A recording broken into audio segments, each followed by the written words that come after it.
Masaya nga itong si Joyce dahil sa wakas ay naniniwala na rin itong si Darius sa kanyang tunay na asawa na si Lucy. Kaya naman nagmamadali nga itong si Lucy na puntahan nga itong si Darius upang mag-usap na nga sila sa totoong nangyari sa kanila ni Farah.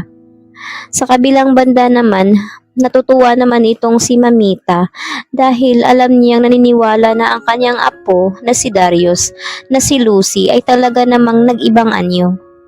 Kaya ngayon ay mahinahon na nga itong si Mamita dahil sa wakas ay natauhan na rin si Darius.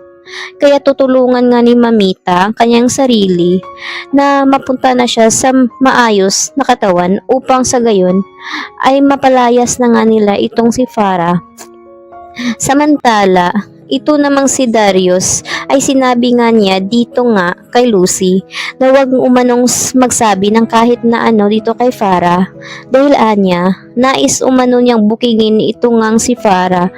Kaya naman, nababahala nga itong si Darius, baka sasaktan niya ang kanilang anak ngayong nakatira siya doon sa kanilang bahay.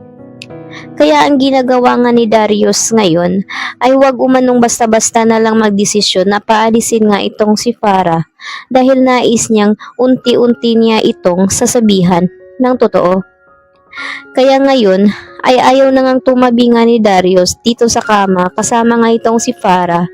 Ngayong alam na nga ng Ginoo ng babaeng ito ay isa nga palang impostor.